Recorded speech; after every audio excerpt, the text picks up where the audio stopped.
Good morning my dear students. आज की class में हमको जो क्वेश्चन देखना है बेटा वो ये इस प्रकार से है कि दो आवेशित कण एक दूसरे से 1 सेंटीमीटर की दूरी पर स्थित। दो आवेशित कण हैं जो एक दूसरे से बेटा कितनी दूरी पर स्थित है? 1 सेंटीमीटर की दूरी पर स्थित। तो मान लीजिए बेटा ये दो आवेश हैं, एक का नाम है Q1 और एक का नाम है Q2 और ये दोनों 1 सेंटीमीटर की दूरी पर, यानी कि R इक्वल टू कितना हुआ? सेंटीमीटर। और दूरी को हमेशा आपको लिखना है बेटा मीटर में। ये हो जाएगा 1 × 10⁻²। जब भी आपको सेंटीमीटर को मीटर में बदलना हो तो 10⁻² से मल्टीप्लाई कर दीजिए। फिर बोला है प्रत्येक पर क्रियाशील विद्युत बल के न्यूनतम मान। विद्युत बल का कौन सा मान ज्ञात करना है बेटा? न्यूनतम मान। ध्यान से समझिए बेटा, यहाँ पे बोला गया है विद्युत बल का न्यूनतम मान। ध्यान समझिएगा। तो हम यहाँ पे लगाएंगे कूलाम के नियम से। कूलाम के नियम। कूलाम का नियम क्या होता है बेटा? F equal to 1/4πε0 Q1 Q2 by R²। अब यहाँ देखिए, बल हमको न्यूनतम चाहिए, ये तो कांस्टेंट है 1/4πε0। R हमको दे दिया गया कि 1 सेंटीमीटर रखना है। तो अगर बल को न्यूनतम चाहिए तो Q1 Q2 भी क्या होनी चाहिए? न्यूनतम। यदि F न्यूनतम चाहिए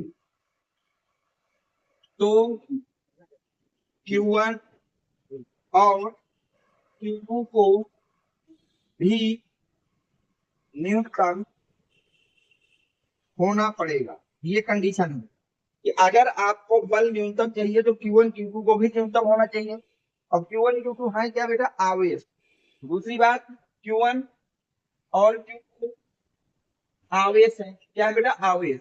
अगर ये आवेश है तो हमको न्यूनतम आवेश चाहिए। अब हमको जो आवेश है वो बेटा कैसे चाहिए? न्यूनतम। अब आवेश अगर न्यूनतम चाहिए तो आवेश न्यूनतम आवेश किसके बराबर में बेटा? इलेक्ट्रॉन का आवेश को न्यूनतम आवेश माना गया है। इसका मतलब है Q1 और Q2 दोनों का आवेश होगा 1.6 इंटू 10⁻19 कूलम। क्योंकि अगर बल न्यूनतम चाहिए तो आवेश न्यूनतम होना चाहिए, और न्यूनतम आवेश कितना हो सकता है बेटा? इलेक्ट्रॉन के आवेश के बराबर। तो Q1 Q2 का मान इतना अगर होगा तो फिर इन दोनों आवेशों के बीच में जो लगने वाला बल होगा वो कैसे होगा बेटा? न्यूनतम होगा। अब सारी वैल्यू रख देते हैं बेटा। F इक्वल टू 1/4πε कांस्टेंट है जिसकी वैल्यू फिक्स होती है 9 × 10⁹ Q1 Q2। तो Q1 हो गया 1.6 × 10⁻19 इंटू Q2 हो गया 1.6 × 10⁻19 डिवाइड बाई बेटा R²। R कितना बेटा? 10⁻²। तो 10⁻² का स्क्वायर। यहाँ तक कोई दिक्कत नहीं। अब देखिए 9 इंटू 10⁻9 को अलग रहेंगे 1.6 इंटू 1.6 इंटू 10⁻19 इंटू 10⁻19। नीचे क्या होगा बेटा? ये स्क्वायर जब खुलेगा तो हो जाएगा 10⁻4। यहाँ तक सही बेटा? अब देखिए 9 इंटू 1.6 इंटू 1.6 को एक साथ रखिए, 10⁻9 को इधर लिखिए। अब अगर बेस सेम हो तो पावर हमारी ऐड हो जाती है, तो -19 में -19 जोड़ोगे तो हो जाएगा 10⁻38। अब नीचे क्या है बेटा? 10⁻4। यहां तक कोई डाउट नहीं होगी। अब देखिए 9 इंटू 16 का 16 से मल्टीप्लाई कर दीजिए बेटा,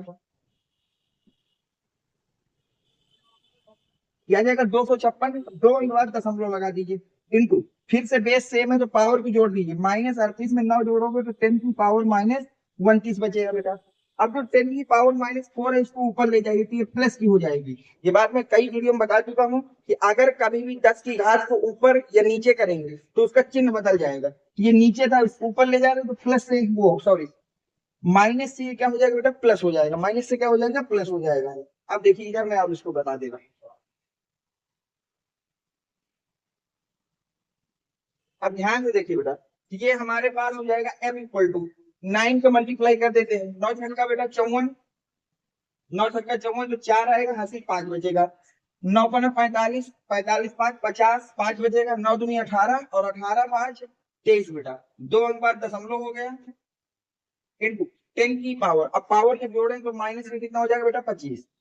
हमेशा अगर कोई आंसर 10 की घात में लगा है तो हमेशा आंसर एक अंक बाद दशमलव से लिखेंगे, हो जाएगा 2.304 इंटू 10⁻24 न्यूटन।